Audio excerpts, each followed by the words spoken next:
What's going on, YouTube? Welcome back to another video. Today we're going to be talking about MLB prospects who are under the radar prospects. Now, as you can see here are some of the players on the list. Obviously these last two are exceptions, considering the fact that they are definitely not under the radar prospects. However, I think both of them are currently undervalued and have a lot of hype that needs to be around them that currently isn't there. So we'll get into that later, but we are going to get right into this video. It's going to be a long one. The first player that we are talking about is Efren Vera. He is a shortstop for the Los Angeles Angels. You can see some of his grades here. He isn't expected up for a while because of his age. He's 18, which is one reason why he is very under the radar. He's a guy that you can get for cheap right now. He's a guy that not a lot of people know about. So once he gets a Bowman auto, I don't think he has one, that is going to be something that I would guess starts at around $40 for a Bowman auto, which is pretty expensive for a guy that is pretty young. I think maybe it could be a little bit lower, but I think around that $40 range is fair for him. As you can see here, you can read a little bit about it, but the one thing that I like about him is he does like to hit the ball for contact, and he hits very well. He swings the bat well. He's a switch hitter, and he's able to hit for contact.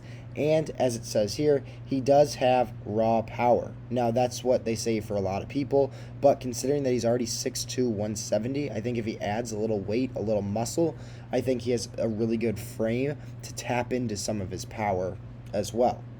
Going into his stats, we can see here that he has only had 180 at-bats in his young career. However, he started off in rookie ball, where he did not hit a home run, but he did produce 17 RBIs while hitting .317, which is definitely not bad at all. They called him up to A ball, where he has currently had 37 at-bats, and he's only hitting .243 with, again, 0 home runs. So he definitely has not tapped into any of his power. He hasn't hit a home run yet in his career, but he is hitting for a pretty good average. I think that jump from rookie to A-ball, especially for an 18-year-old, is a very big gap. And I think for him only being 18 playing in A-ball, it's a very good sign of how well the Angels think he is going to be as a hitter. I think they obviously want to get him through the minors, and maybe he's a guy that gets called up at age 20 if he continues to produce. That'll be interesting to see, but he's definitely a guy to keep your eye on. Another guy that I actually like that I wasn't planning on talking about is Alexander Ramirez. He's a guy that I just think is a good all-around player. He hasn't been hitting for contact very well in his career, but again, he's 19 only. As you can see here, he has a 45 hit grade, which is actually his lowest. However, he does have 55 power, which is something that I really like. He does have a lot of raw power, which he could tap into, which would be very interesting to see, but I'm not going to spend too much time on him. The next player that we are going to be talking about is on the Chicago Cubs. He is the first of a few players we are going to be talking about, and that is Cristian Hernandez. He is a 17-year-old shortstop, again, for the Cubs, and this guy is phenomenal. He's extremely young. He was born almost in 2004.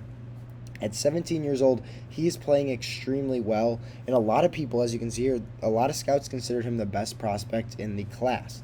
He has the potential to be a 5-tool player, and as you can see here, he has tools to hit for average and power as well, and they think he could be a 300 average hitter with 30 home runs.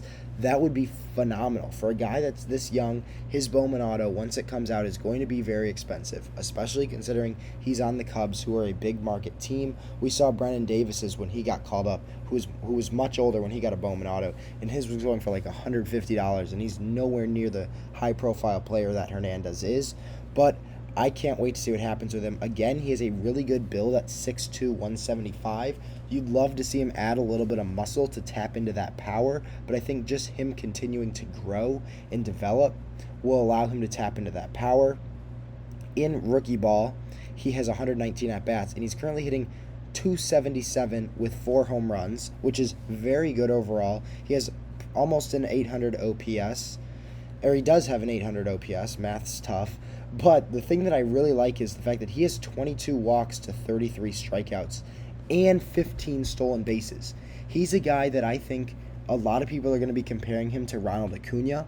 He's going to be that guy that has the potential to hit 30 home runs, get 40 or more steals, and hit for a 300 batting average. That would be insane. The hype around this guy would only go up. I think he has a lot of room to actually grow, especially once he gets a Bowman auto. I think his prices are nowhere near the way that they could be, and I think this is a really good guy to look into. Next on the Cubs is Pete Crow Armstrong. He was actually traded in the deal for Javier Baez, and he was a really high-profile player for the Mets. However, he's had a very good year this year in A-ball. It's actually his first action of his career, and although he only had 24 at-bats, he was hitting .417, which is very good for a guy that a lot of people didn't know about. He was coming out of high school, and he didn't even really get a full season, of his last year in high school, which is interesting. So, the one thing that I really like about him is the fact that he has the ability, as it says here, to hit everywhere. He's a lefty. He hits extremely well.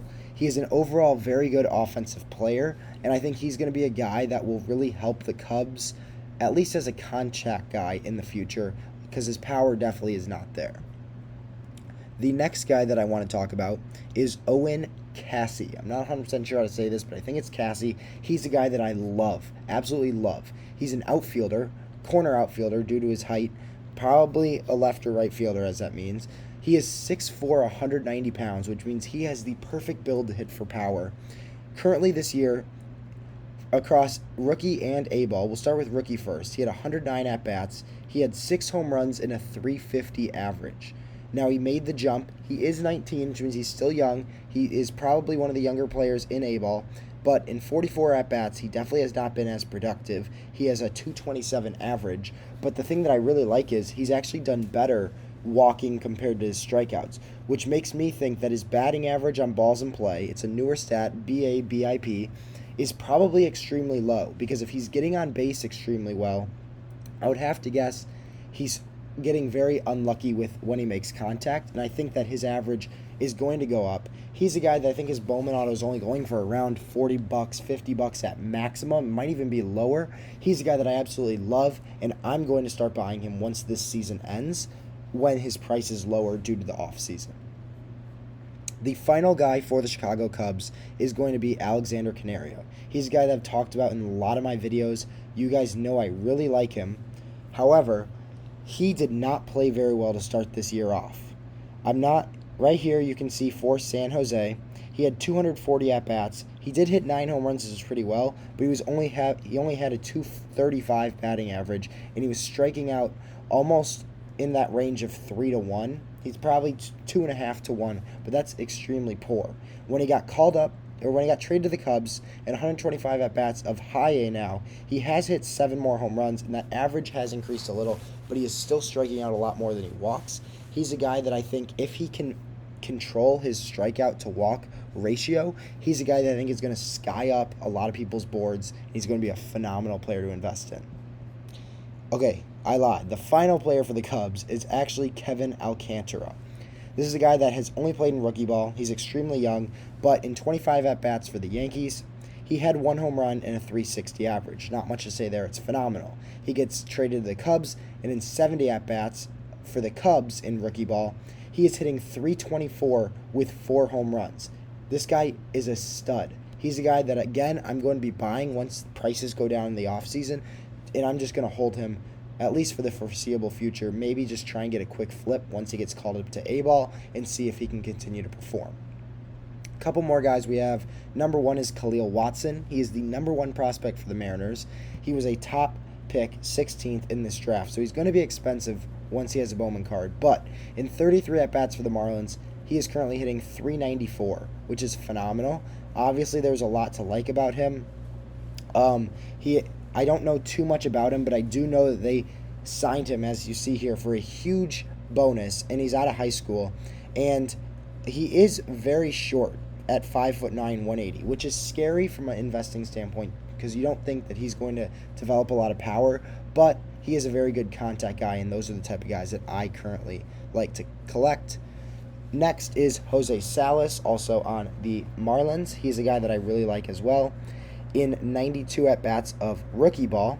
He's not a power hitter, but he was hitting 370 in rookie ball. He had 11 walks to 23 strikeouts, and this kid is only 18 years old. Hitting 370 in rookie ball is phenomenal. He obviously has not played as well since he got called up to A-ball, but people are finally starting to catch on to him, and his prices are starting to go up. So if you're going to invest in him, now is definitely the time, or you'll have to wait a couple of months until the MLB season ends and his prices lower. But this guy is multiple years out, so if you invest in him now, he's definitely a long-term hold in my opinion. For the Yankees now, the number one guy I'm going to talk about is Oswald Peraza. This guy's a stud. He was hitting 306 with 5 home runs in high A this year. Very good player. He actually had an over 900 OPS, which is really good. They called him up to Double A, which is, in my opinion, the hardest league in the minors. And that's where you determine if a player is ready for the MLB, if they're going to be a possible MLB player. And in almost triple the at-bats currently, he is hitting 291 with 9 home runs. That's phenomenal. The guy is only 21 years old, so I think he will be called up soon. The only problem is he plays shortstop, and that's what Glaber plays. There's one more player that I want to talk about on the Yankees, and I might come back to him. Yeah, I'm going to come back to him. But the one player that I really like on the Orioles is a guy with a funny name, Kobe Mayo. He's 19 years old, and the thing that I love about him is he's 6'5", 215 pounds. That's the best build for power, and as we can see, he actually hasn't really tapped into that power so far in his minor league career. He has played pretty well this season, and the numbers are wrong here because he has more than 4 home runs. He has 8 home runs this year, which is actually pretty good. I think I underestimated that. 8 home runs and 140 at-bats is actually phenomenal for a 19-year-old who did not play college ball. In rookie ball, 70 at-bats, he hit 324, which is really good. Then he got called up to A-ball, and in 65 at-bats, he's hitting 308 with 11 walks to 18 strikeouts. So he's not a guy that's swinging at a lot of balls and missing. So he's a very good player. He's a guy that I really like, and he's very undervalued in my opinion. Now, the final guy that I'm going to talk about is a guy that you guys are very familiar with if you watch a lot of my videos. It is Julio Rodriguez. I recently actually just bought a raw Bowman Chrome First non-auto orange to 25. You guys already know I have my PSA 10 of that. I actually paid more for this raw than I did my PSA 10 because I got that a year ago. But I am so high on Julio Rodriguez, especially if he gets called up here if the Mariners are in a run for the wild card. I think he's a very good player to invest in, and I think a lot of people should, and I think he's still under the radar. Now, I want to go over his stats as of late. Currently, in high A, he was playing in high A. He was hitting 325 with a 992 OPS. He had 6 home runs, and the thing that I like is he actually had 8 doubles as well. He was a very good player in high A. He jumped up to Double A and was actually struggling, but as of late, he's been on fire. The one thing that I really like is his 25 walks to 31 strikeouts. He's actually fixing his ratio because it was very bad the last time he played in 2019, but he was battling injuries that year, so I'll cut him some slack. But in A-ball, he has 4 home runs, 7 doubles, and a 360 average. This guy needs to be the number 1 prospect in baseball. Adley Rutschman is a phenomenal player, but Julio Rodriguez is currently the best offensive player in the minor leagues, and I think that makes him the best overall prospect considering he has a very strong arm and he's a medium, average defender, and he has plus speed, which a lot of people do not think he has, but as of late, he's been beating out infield ground balls. He's been stretching singles into doubles, and I think his speed is very underrated. But the one thing that I want to look at is his batting logs. So, if we look at Julio's stats from August to currently in September, he is hitting 410 with a 1.029 OPS. His batting average on balls in play, you can see, is over 500, and that is because he hits a lot of line drives, he hits a lot of singles, and he does hit a couple doubles, but he's mainly a singles guy. And the one thing that I do want him to work on is try and see maybe if there's something they can fix with his swing to allow him to get a little more power. I talked about that when I talked about Jarren Duran. He's a guy that kind of changed his launch angle, if you will, and that allowed him to develop or tap into a lot of his power. I think Julio has a lot of raw power that he just has to tap into. If it's maybe a little change with his swing, whatever it is, but the guy can flat out hit. He is phenomenal, and he's a guy that I think everybody needs to be investing in, considering the fact that his Bowman base autos raw, I think you can get for $600. I think that's a steal, and I know $600 is a lot of money, but he's a guy that I think once he gets called up, his stuff's going to go up 50%. We saw it with Wander Franco. He's a guy that I think buy low and sell once he gets called up, and you're going to make a ton of money. I think if you invest 10 grand into Julio now, even if it's just in base PSA 10s, non-autos, I think those are something that you can turn 10 grand once he gets called up, and I think it could be this year. I think you could turn 10,000 or 1,000 into 15,000 or 1,500, whatever it is. I think a 50% return on investment is something that you can see. And I think that's something that I would be extremely happy with, and I will be once Julio gets called up. So those guys that I'm currently investing, I actually have a spreadsheet here, and I actually recommend a lot of you guys do. I wanted you to just see what I currently have. It's in Google Docs. You can look up how to get a table in here, but basically what I do is I do equals import HTML. You put the little parentheses, and you put in quotes the link of the table of the player whose stats you want to have. You can do it for basketball reference, baseball reference, soccer reference, football reference, anything that you want to have. And this is something that I look at all the time because it actually automatically updates player stats. As you can see here, Julio's stats are up to date. This is actually Noel V. Marte.